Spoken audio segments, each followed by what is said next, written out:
Hey everybody, this is Talkative Carl back again for another movie review. It finally came out.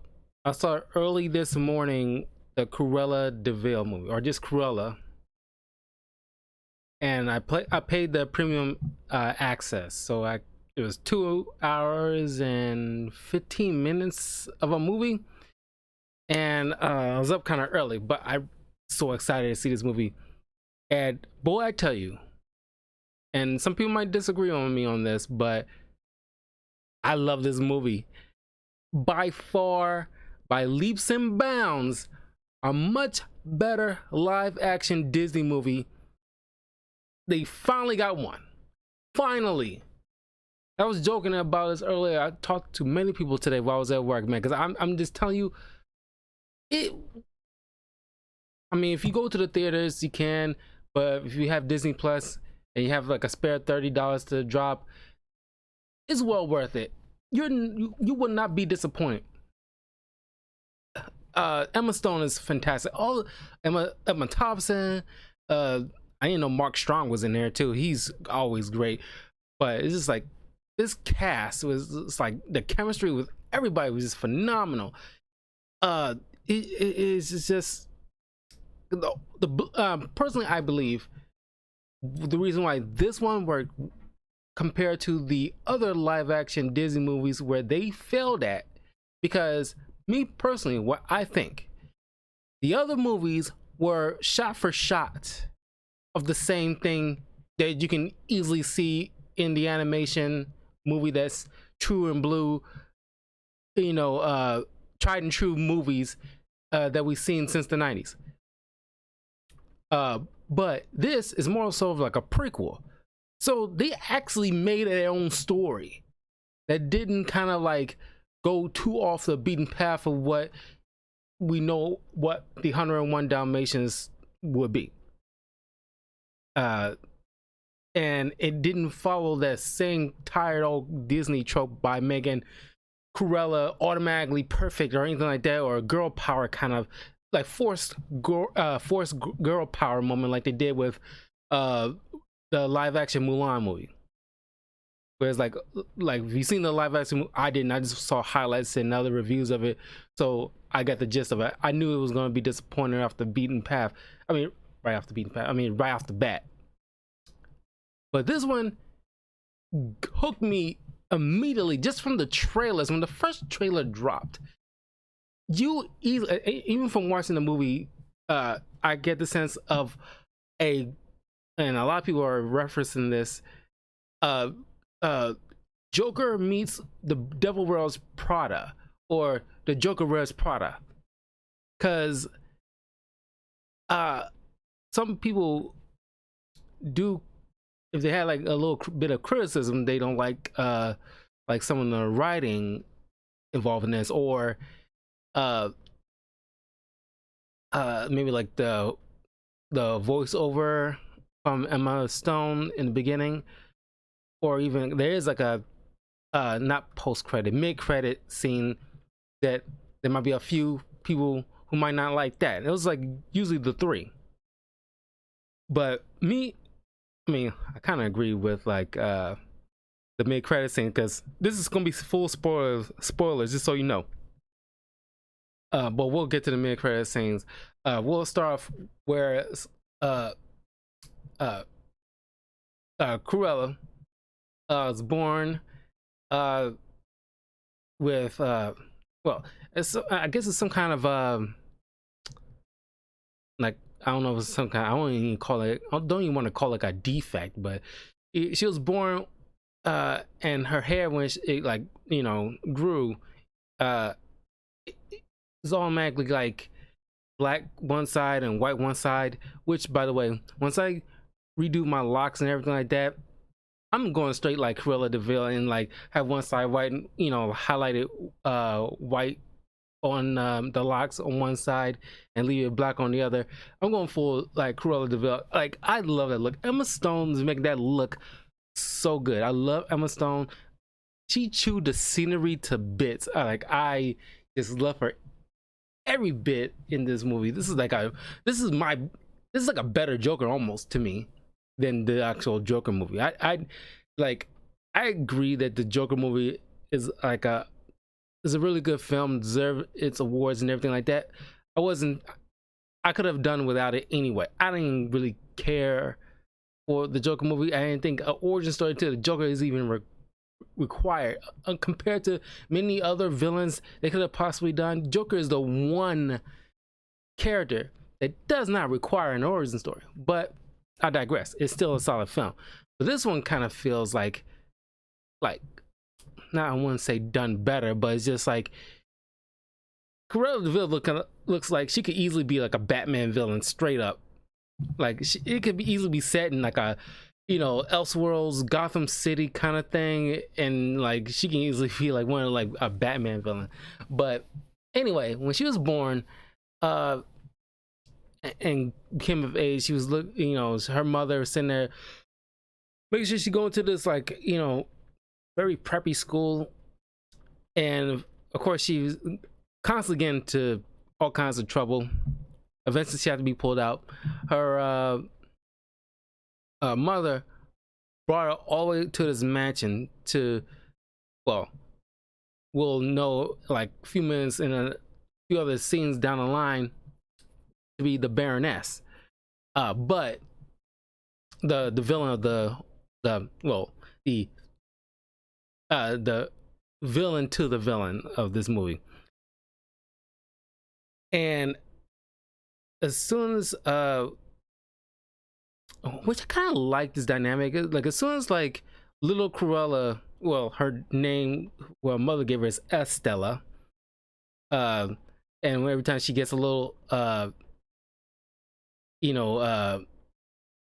won't say beside herself, but it's just like showing like traits of very like cruelness, and her mother's like your name is Estella, not Cruella. And it's like, ha ha ha. I mean, that part, I was like,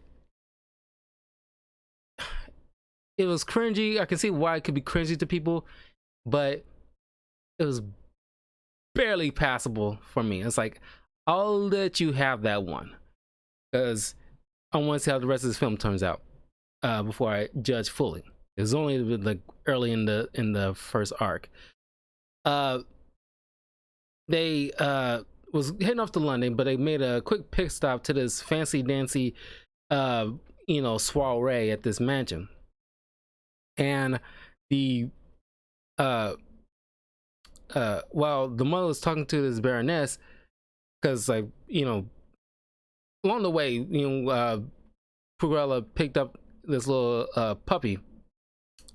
Ironically, she was looking after this puppy as a kid, and the puppy started darting off. I think the puppy's name was Buddy, and just run off into this ball, causing like a bit of a ruckus, which I kind of expected, like a full-blown ruckus and women screaming like, "Oh my god, who has let this dog into this?" I was like, no, I'm glad that didn't happen. It's just like, oh, you see a dog run by, like, oh, it's like, what the heck is that? And just let it be. It doesn't need to like have like people tossing drinks in the air and falling on top of each other. It's not that type of comment. I'm glad that didn't happen. I usually hate that kind of thing.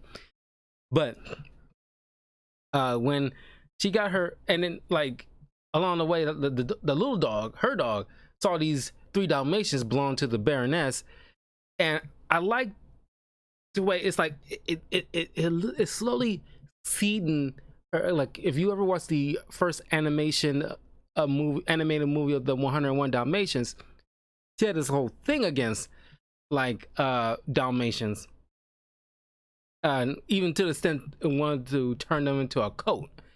So it's like she see those things coming after her dog, and those things is growling growling to her throughout the entire movie.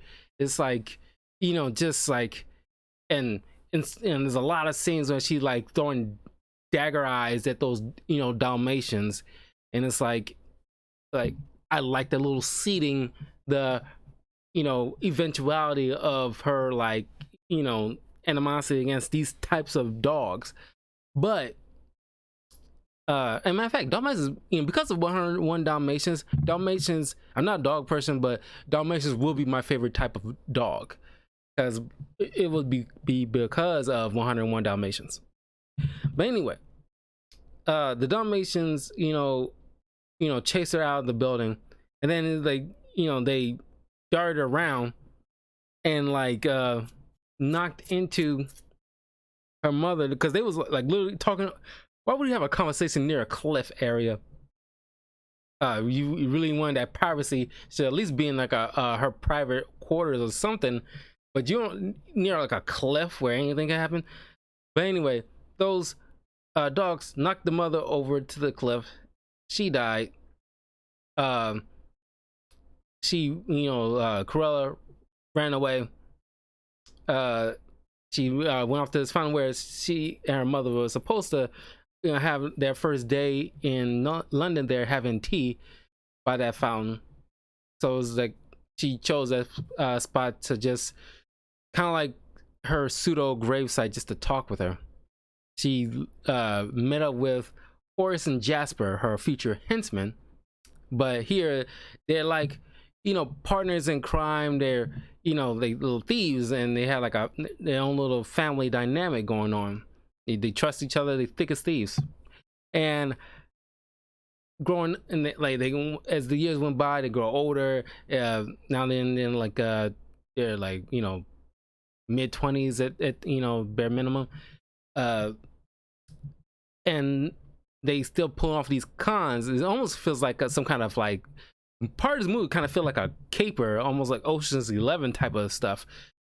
I actually thoroughly enjoyed it, and just watching just little montage of them just trying to steal stuff, and it was like very I was very engaged at that moment because I do like my heist movies.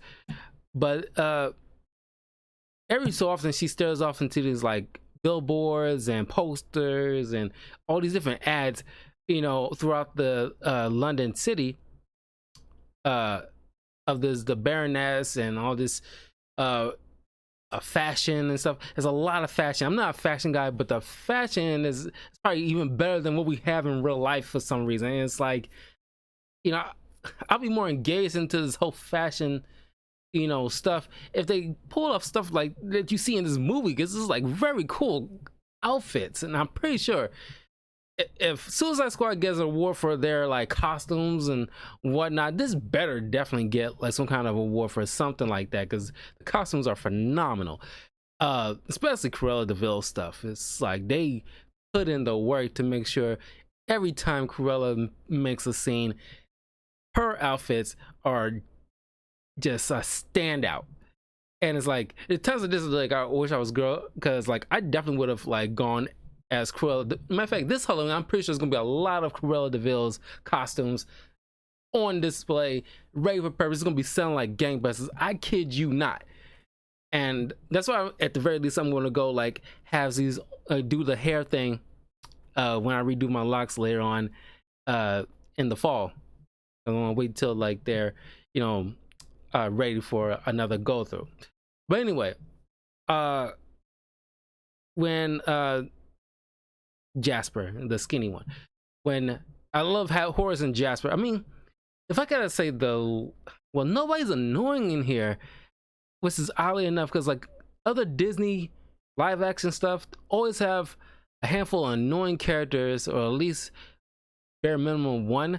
There's no annoying characters at all and throughout this entire film. And by the way, speaking of the dogs really quick, I kind of like the fact that they have, for the most part, CGI dogs. I'm not sure at any point they actually had an actual dog on set. Maybe they avoid that just so they can have some more of a more animation, not facial wise, but just movements with the dogs to make them move the way they want to move, without having to deal with like any kind of wrangler and anything like that. I kind of like that. That way the actors like will act off of wherever they need to act off of, and don't have to worry about like the actual dogs. Like some moves that dogs like look off to like all over the place, and you just gotta have a wrangler just to have them looking in particular directions and all the other stuff. You don't have to do all that, which I kind of like. But then Jasper, knowing that she stares off this poster because she wants to be in fashion. And that's her career goal. She wants to make her late mother proud that she done something with her life since she had to be taken out of school. This is like late 60s, early 70s era. So like, fashion was a big thing, and then it's like because of Cruella, as a tonal shift, almost like in the punk rock era of fashion, which I kind of dig. And when Estella, which is going to be like a Stella thing, we'll go to the whole different names dynamic in a minute. But when Estella got the letter from Jasper because he slyly broke into like this facility to put in like a form with falsified information, pretty much doing a Lori Loughlin for Estella to make her look like a type of candidate to hire. But this place, I guess he was getting her in the door, but not in the specific spot that she wants to be in. But she's gone through the door, and she's pretty much like a maid or janitorial work for the most part, because she's constantly mopping and scrubbing and sweeping and taking out all kinds of trash. And her boss, this lanky, stiff, uppity, snooty dude, just like, did you do this? Did you do that? Did you do that? Do that? No, don't ask me. No, no, no, don't ask me. No, no, no, no. And it's like, Emma Stone's facial expressions is always top notch. That's probably one of the things I do love about her. I have many things that I love about her. Her facial expressions is so on point, and she's like just rolling her eyes or just huffing, and it's like just the straight up annoyance, the annoyance on her face says it all. And it's like I get it, and it's like you don't want to root for Cruella in this movie, but she's more so antagonist if you gotta put a label on it. But you don't want to root for her. But I think that's one of the people don't like about this. You don't want to root for Cruella, but Cruella has to get to the particular spot that she has to be in, and if you want to lay the groundwork to how it gets to the original 101 Dalmatians storyline. So you want her to get to the spot when she needs to get to the spot, by any means the way she see fit, even if it's cruel. But anyway, she obviously got like an eye for like fashion, like a very keen sense of at least for the era through her generation, like that mind's eye of what fashion is, and she's totally being overlooked. She's stealing one of her boss's like bottles of alcohol. She's drinking it, and she sees one of the window displays. She just like not ruins it, but kind of like, because it was kind of like drab, in her eyes, and it's like, then she just, messed around with it in her drunken state, and then she ended up falling asleep, and then boss came in, about to lay into her, and essentially fire her. But even before that, I gotta mention this because it was wild to me, because I don't even know if this is an actual real thing. But before this scene, she was taking out the trash, and when one of the bags broke, as she was about to toss it over, you've seen that kind of thing happen, or it might have happened to you in the past before, when the bag broke right over her head and she was locked out, so she had to walk back in, already smelling like filth. And she had this slice of a banana on her left cheek, and it's like, how you not feeling that on your face? You just walk in casually back into the front of the building, and then her boss is like, hey mate, there's a banana on your is that a banana? Uh, and she was like, the other side. And she put the thing in my mouth like, this from the trash, and you just put it. They immediately reminded me of Batman Returns when Michelle Pfeiffer actually put that bird in her freaking mouth. And it's like, holy crap! They just went for it. I want to say, her, Michelle Pfeiffer, and John Leguizamo when he's playing Violator and Spawn, who ate that maggot-filled pizza. These three should have been acknowledged the fact like they're like true actors. If they willing to like just go for it like that, holy crap, bravo to you. That should be highly respected.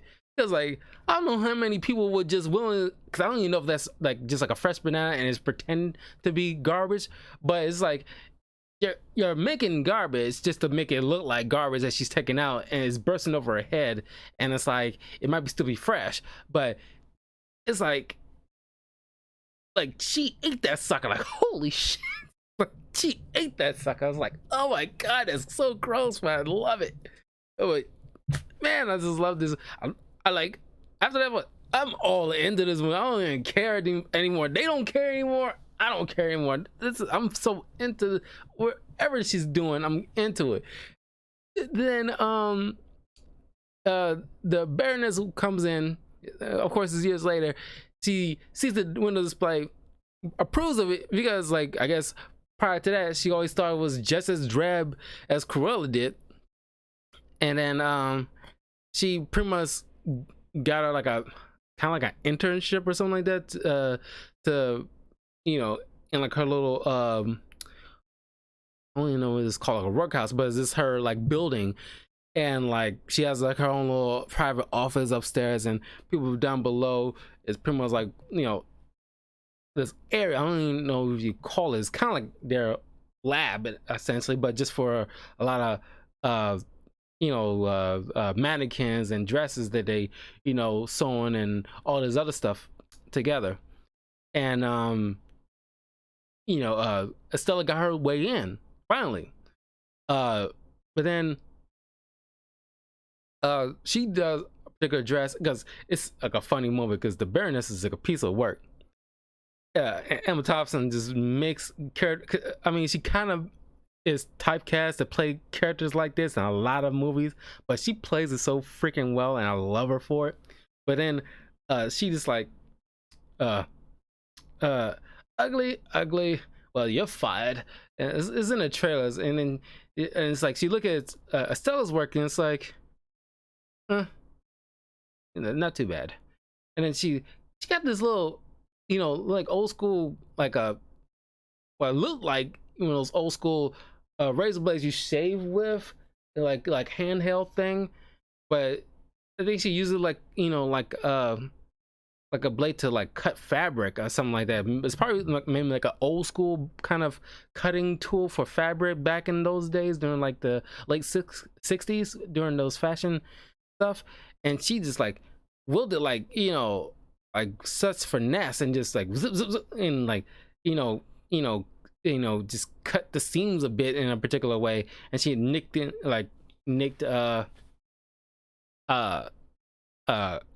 and it's like, and of course you see in the trailer, it's like, why did you make any noise? It's like, and the Baroness is like, I'm all in this being like a villain to a more well-known villain, because she is, as we go on about this story, you can see how so far removed this person is from like empathy and like, it's kind of like American Psycho in a way, it's just like Patrick Bateman. It's like how just it's nothing behind the eyes almost. It's just like just cold. It's like she at one point throws a chair out of anger, which we'll get to down the line. I might get to this part down the line, but I just want to mention this now, just how far disconnected she is as far as like people, and it's just like she tosses the chair out of anger. It hits one of her maids, and she just coldly stares at us like, you were in my way. Just like the way that she's just like, she just points like this, and it's like, you were in my way. It's like, not just like devoid any of kind of like personal responsibility or like empathy. Just like, it's all about her, like the one of those ultimate narcissists. And the fact that she didn't take on any kind of responsibility of her own, the fact that she was the one who threw the sucker, the fact that she was more upset that the woman was happened to be standing there as she's throwing it, and like and mad at her for being in that particular vicinity to get hit. It's just wild. And anyway, when she saw like the nicked area on Estella's hand, it's like, can we get this dress in this particular red? It's like, wow. But anyway, she's starting to see like some potential in Estella, so far as like her keen eye for fashion and everything like that. But just enough to allow her to be like almost like her personal assistant, like carrying her.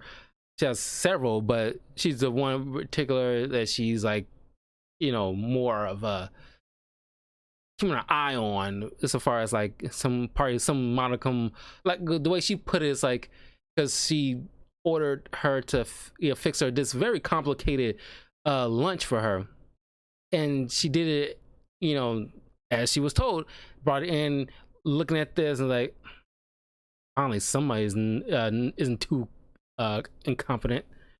And it was like that's the part of the level of compliment you'll ever get from a person like this. But as one moment as they're talking, the Baroness lets it slip about Estella's mother. Of course, she don't know who Estella is. She lets it slip about Estella's mother, who came to meet her years ago, talking about like her daughter. She needs some money and whatnot, blase blase blase. And then she admits almost the fact that she's the one who killed her, because she used her dog whistle to call in her Dalmatians to come tackle Estella's mother off of the edge of the cliff.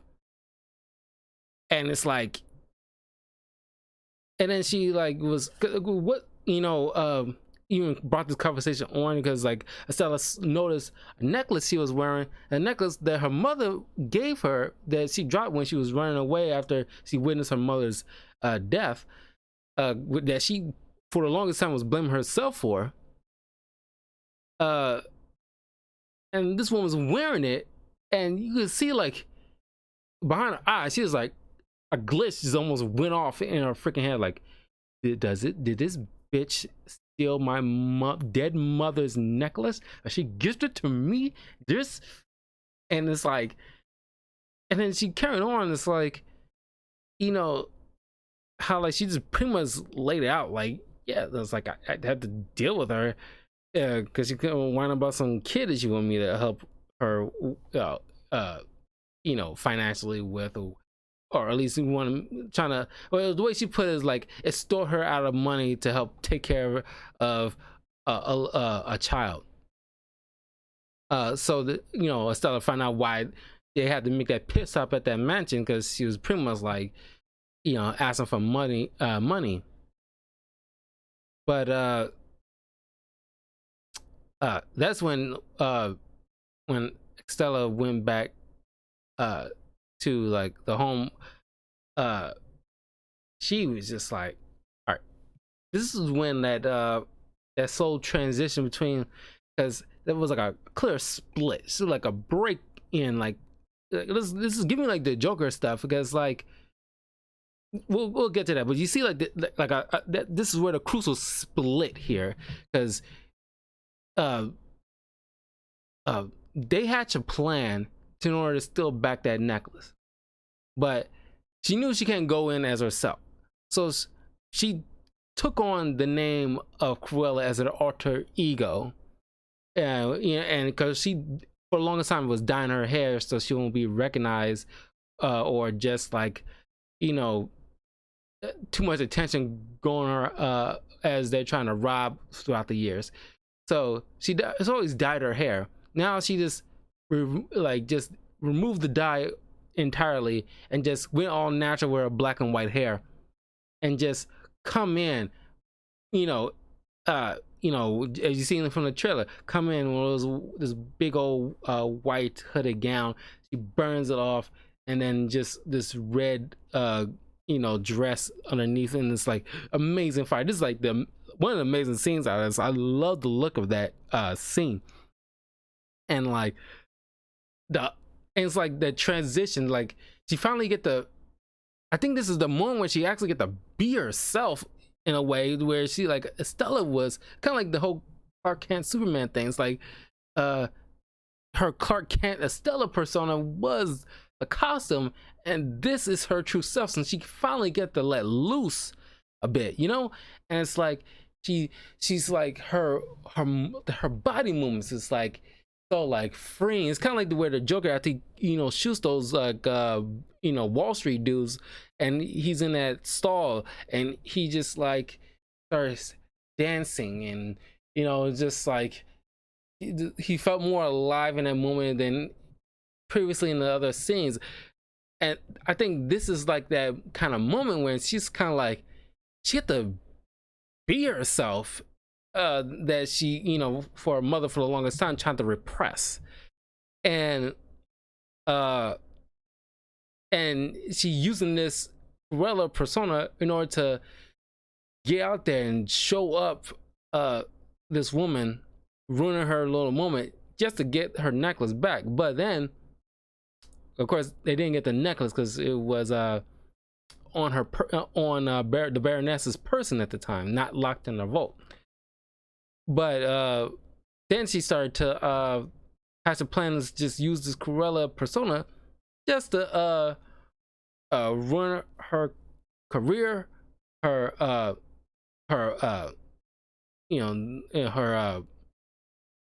not personality, but just like the way people view her, like ruin all that, and just have her completely break mentally. She want to do all that just to completely ruin her.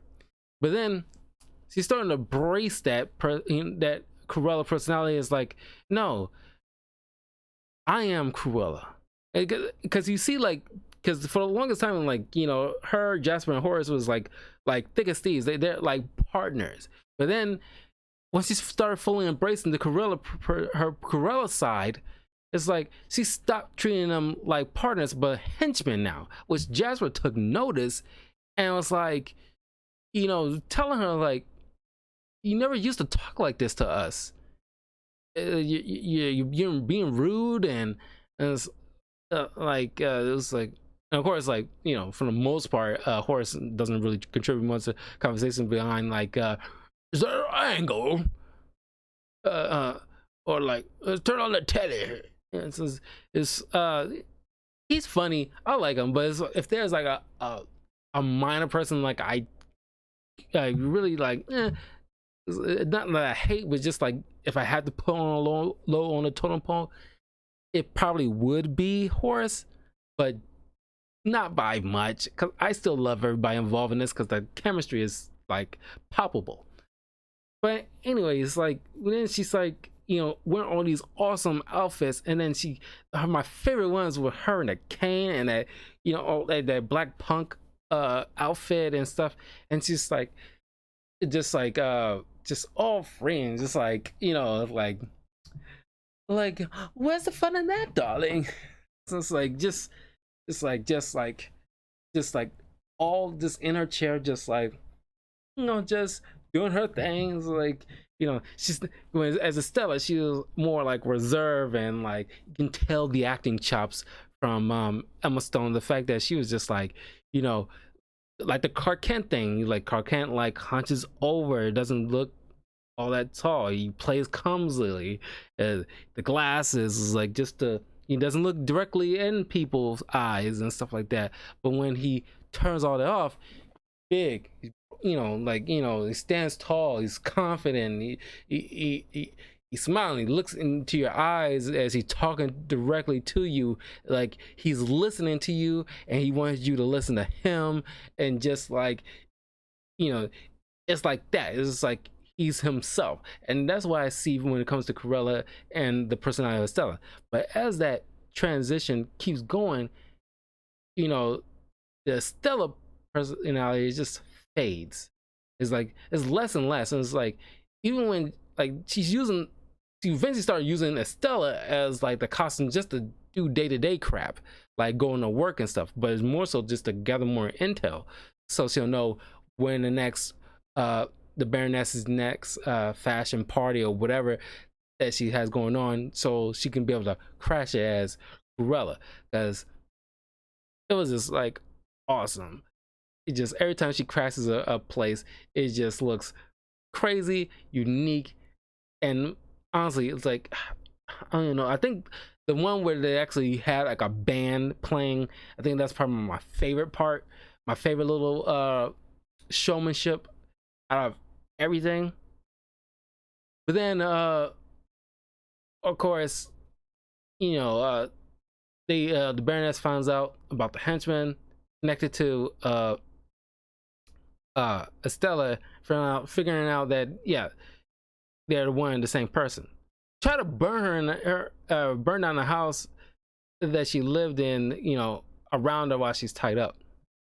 Now, of course, like, about the necklace, the Dalmatians ate it in one of her little, during her first little crash in parties. And, throughout, most of the middle part, they're trying to wait until they, the dogs pass, because they kidnap the dogs, and trying to wait until they eventually pass the necklace as they go in the bathroom. And this is when the part when like Jasper was trying to talk, some sense to Estella, and like, I miss Estella, and like this Cruella personality, you're is just like out of pocket. But she's like, is this conversation over? And by over, I mean it is. And just like, wow, this is like, I'm feeling this entire movie. This the watching this little sweet girl that we, at least for the most part, sweet girl with good intentions, is like spiral. It's just like with the Joker. You can see how everything kind of spirals, because like I said, society, the way they made Joaquin Phoenix Joker spiral, and from what he was at the beginning into what he is at the end. Like you see, like that the deterioration, throughout the film, the stuff that kept pounding and pounding on top of him. But then you can see, like, right when that necklace showed up that she haven't seen in years, and that little story that the Baroness told her, you can see that like her snap. Because like, not only this woman was blaming herself the whole time, thinking like she the one that bumbled everything herself because she didn't stay in a car when she was told, and felt like she was the root cause of her own mother's death, not knowing that this woman was sick Dalmatians on her, effectively killing her only like anchor to humanity, pretty much. Her only last remnants of what appears to be like her guiding light, or like way back to her soul, in a way. Not like she soulless, but just like that light of hope at the end. Like, out of all this mess, that was that one thing, and it was completely taken away. She's embracing the revenge immediately. She embracing this Cruella. This is me. I am taking on this persona. But as the building was burned down, she was rescued by Mark Strong's character. I can't remember his name.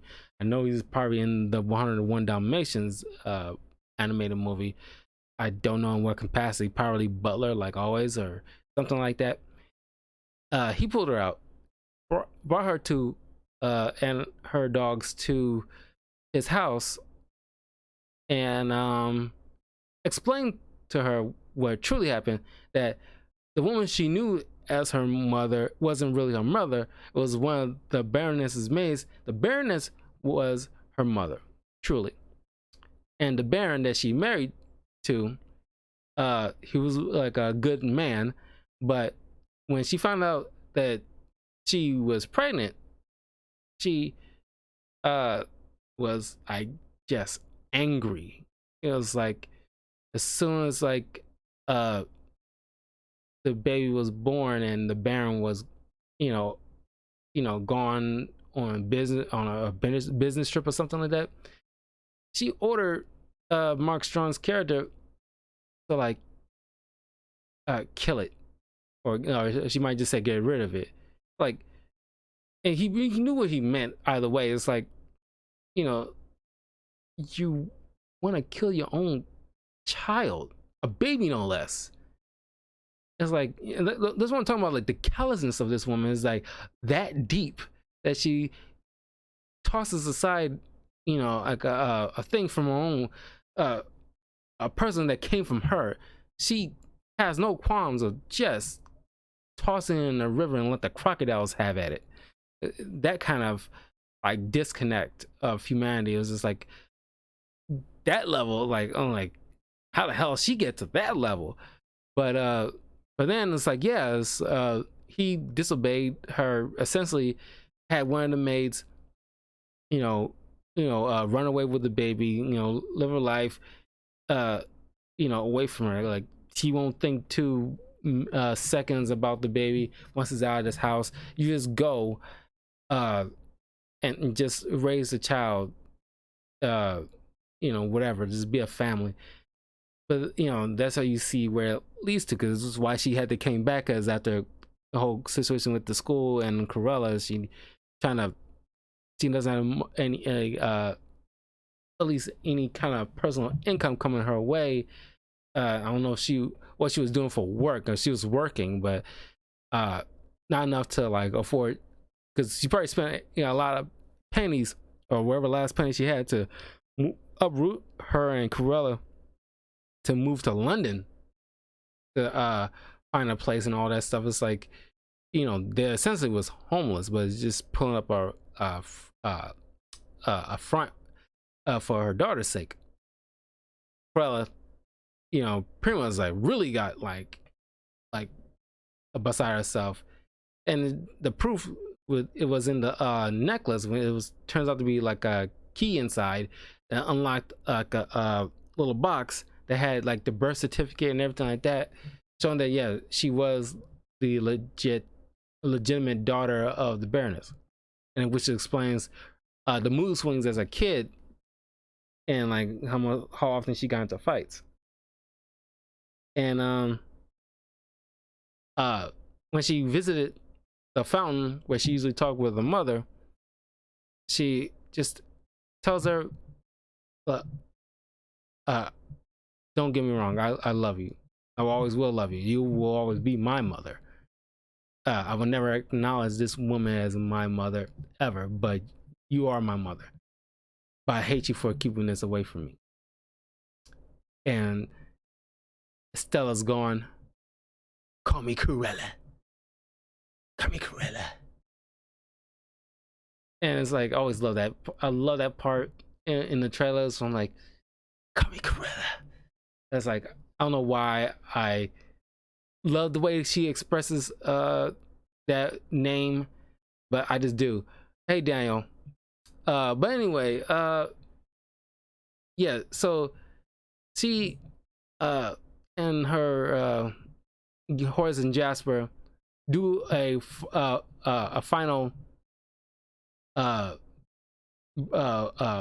crashing on the Baroness's big soiree, and it was like an ingenious move how, like, instead of like a particular costumes,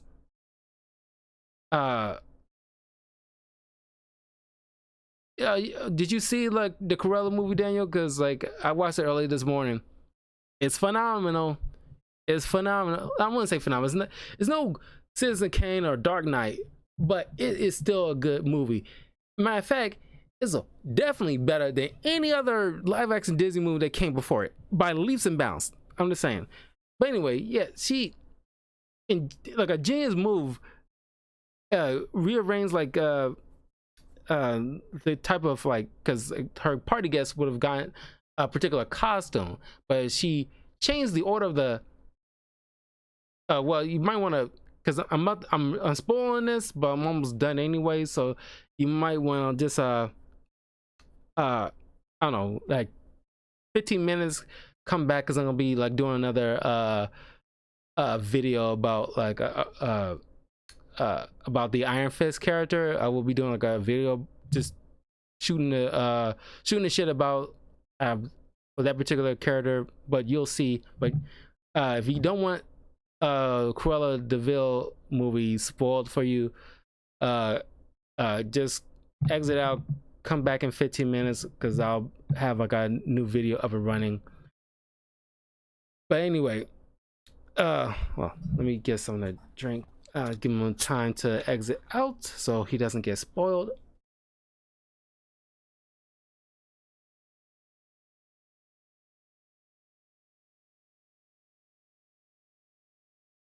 Anyway, so the replacement costumes she sent all to the party guests were all because everybody so far, like, she knew like Cruella was dead in that fire, but the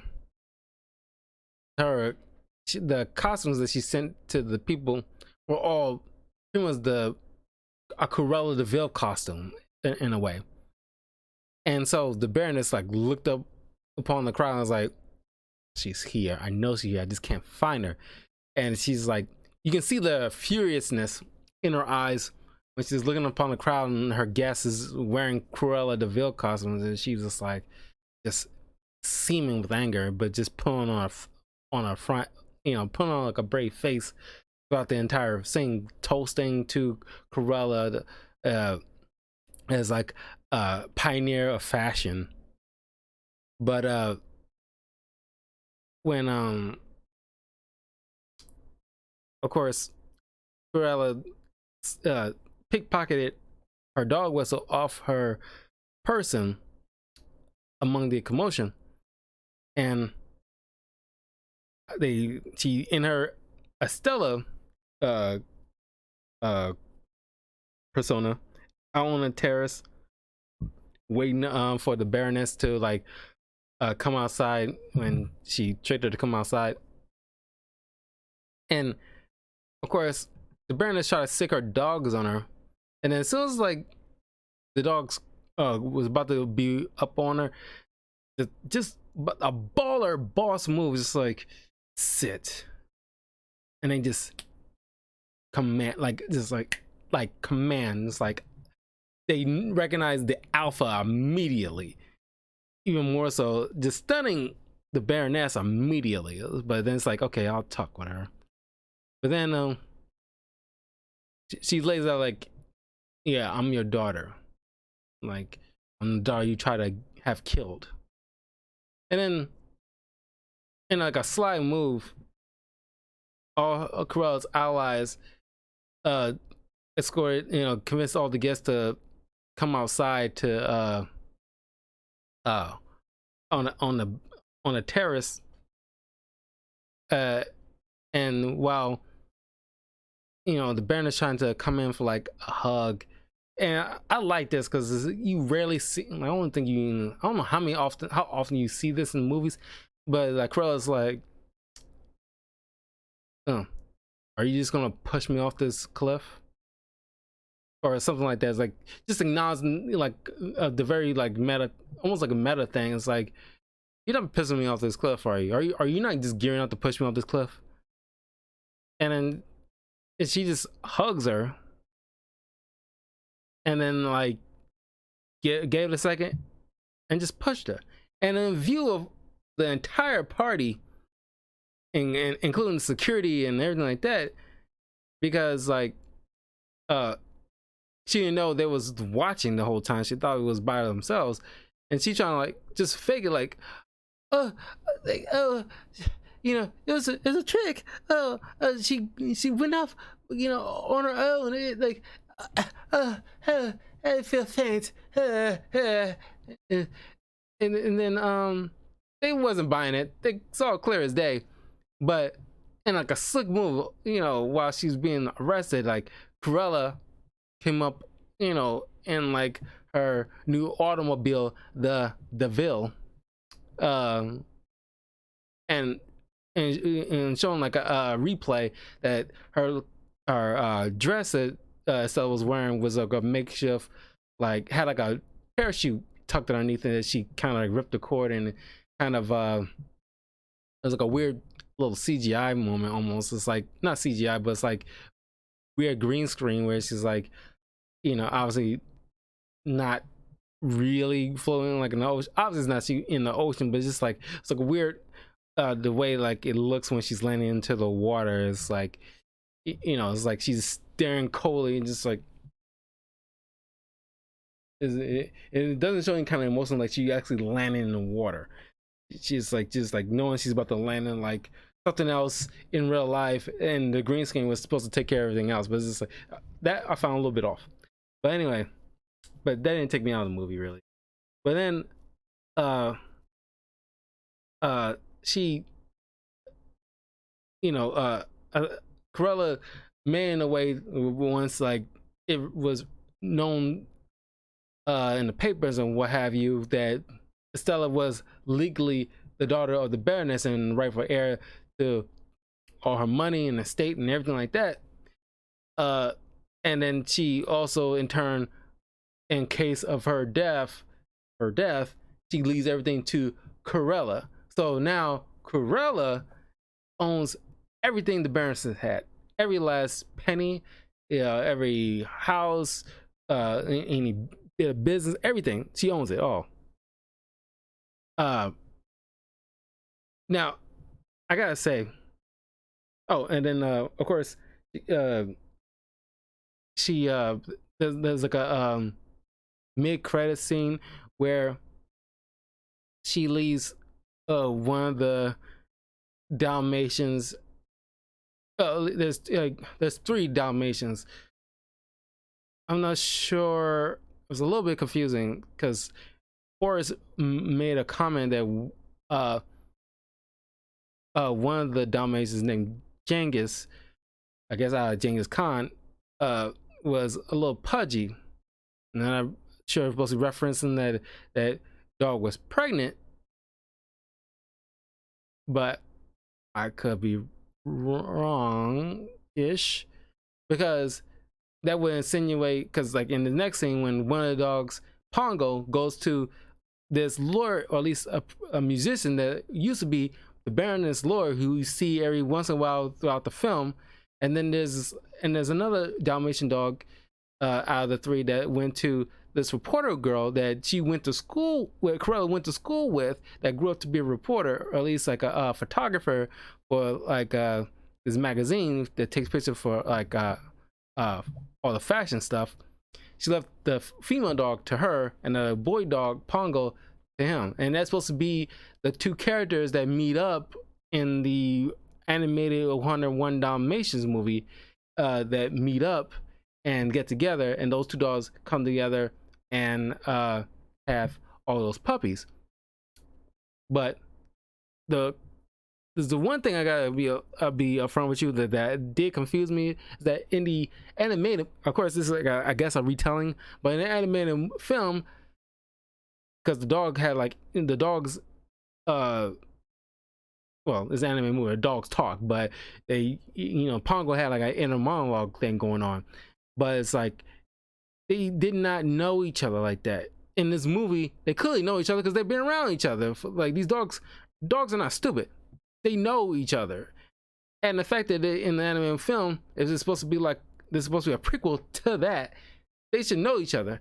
So it's kind of like, I don't know, they should be like completely separate dogs or something like that, so that way it won't be like I don't know. That's what it led me to believe that like the Genghis Dalmatian had two puppies and they were like separated, but that would insinuate time has passed and those puppies grew older, uh and to be more like teenage, almost adultish kind of dogs, that because they depict to be like one like an older dog, not old dog, but an older dog. But that isn't obviously the case, because they still, the two people that are supposed to get together are still the same age throughout, that you've seen throughout the film. So there's no time pass. But so the other two dogs besides Jenga's was the ones that was the girl one went to the reporter and the boy one went to the musician. And but that part did kind of was a little iffy. Like, okay, like okay, probably could clear it up just a little bit. But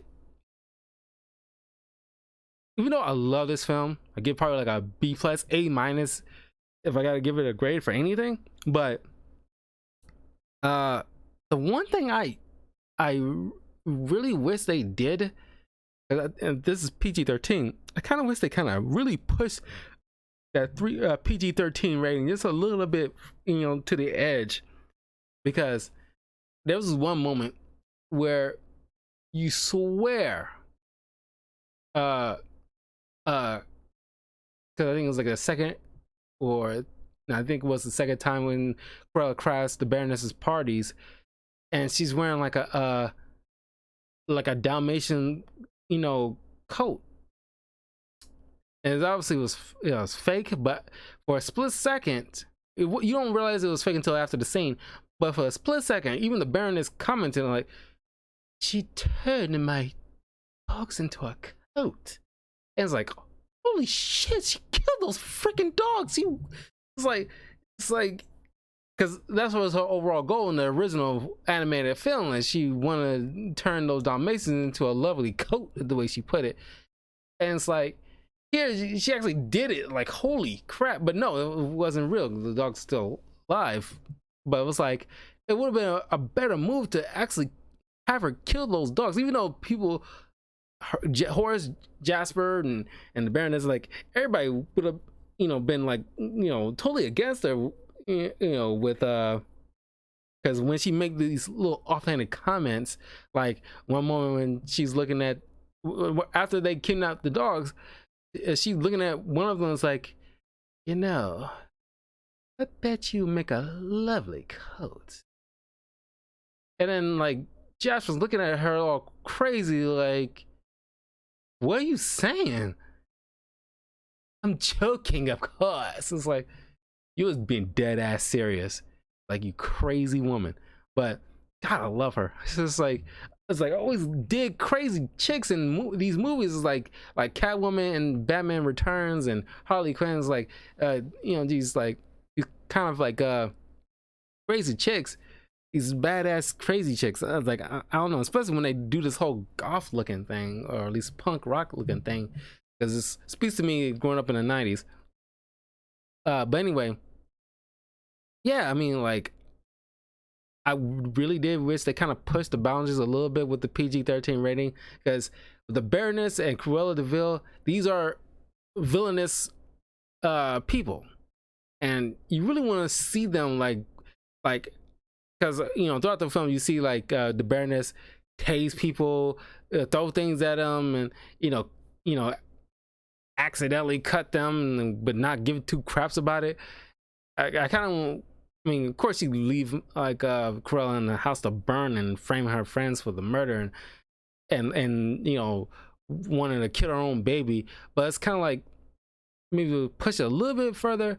And then and this is coming from me, who don't even like slasher horror films, but it's like I expected just a little bit of push, and especially from Cruella. It's like, what it really would have sold me as this will be Cruella de Vil if she actually killed those dogs. And in fact, she had two other dogs that her, Horace, Jasper, were looking after throughout the time of them growing up as street urchins.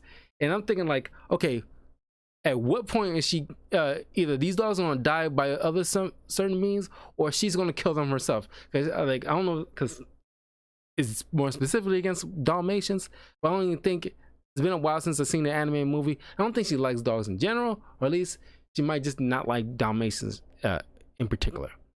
But I was kind of expecting, because like I said, I haven't seen the anime movie in years, and I don't even think she had dogs in general. But you get to see the fact that how she hold like certain animosity against Dalmatians through that little each, you know, there's like there's, you know, certain steps that leads into that, like, you know, with the Dalmatians killing her mother, and then, you know, eating her locket, uh, and just like, going after one of her dogs. This is like, and growling at her every time she walks into her room, and it's like you get to see that her, the way she feels about these species of dog. She, like, you can see why in the way it leads into the 101 Dalmatians. But that's my review, man. It's like some people are not feeling it as much, but you gotta admit, like, by leaps and bounds, this is a whole lot better than what we had before. And I actually like this movie. I think this is like an awesome movie, and this is how it should be done. And it's not one of those like cliche, like the live action Mulan, where it's like treating her all perfect and like she has no lesson to learn. This is an actual like a villain, a character, as a villain that's a lead protagonist, and you can see like her struggles and the rise and fall, or at least the rise of Cruella de Vil. It's kind of like Carlito's Way, the rise of Cruella de Vil, and it's like it's like not as, there's no other movie or a comic or a cartoon that showcased this before, that told this kind of story before. This is like a brand new story, and that's probably why I like it, and that's why I think other people should like it. I've been telling people all day, definitely watch this movie. It's better than any other thing that came before, because it's not a shot-for-shot remake of the 101 Dalmatians. This is a whole new thing. It's a prequel. That's probably what's separated from the pack. But and normally I don't like prequels, but I think this is probably my favorite prequel that I ever seen, because we got crap for so long, and it's like, I know after this it's probably gonna be more crap of the same old that we've seen, because they're going to be making a Hunchback Notre Dame movie. It's going to more than likely be a shot for shot, and I think they're supposed to be doing like a Hercules live action Disney movie from that one, and I'm pretty sure that's going to be a shot for shot, and this will probably be the only one that did its own thing and make an original story. So I think we all should cherish this moment, because we're probably not going to ever have it again, because the director and writers involved in this took a chance and they delivered. They probably heard all the criticisms throughout the years when it comes to these other remakes that's been like same beats told in like a CGI way or live action way, and it's like, that's boring. Like, why would we watch the same thing just in a live action version, where we could just go to, why we pay to see something that we have on Disney Plus or VHS or DVD, and that we can pop in at any time for free with our kids, if you're telling the same exact story? Why? So that's why I think this is like a whole lot better of a film, and definitely should. It's worth the $30, or go to the theater if you feel inclined to go, if you feel safe and everything like that. But this is a rock solid movie. Like I said, it's like B+, A-. Honestly, it's like a solid film, well worth the money. So anyway, thank you all for joining me. This is Talkative Carl. Don't forget to leave a like, comment, subscribe, all that good stuff to my various channels, and check out my Patreon. There's www.patreon.com/talkativecarl. If you have any ideas for a comic, a couple episodes of a TV show or anime or a movie that you want me to check out, check out the tiers, 3-tier listings on my channel. I'm want to grow this channel up to let you guys have a voice, and I want to hear you guys out and give you guys a nice little shout out when I do those videos. So anyway, I will see you all soon. Take care. Be safe.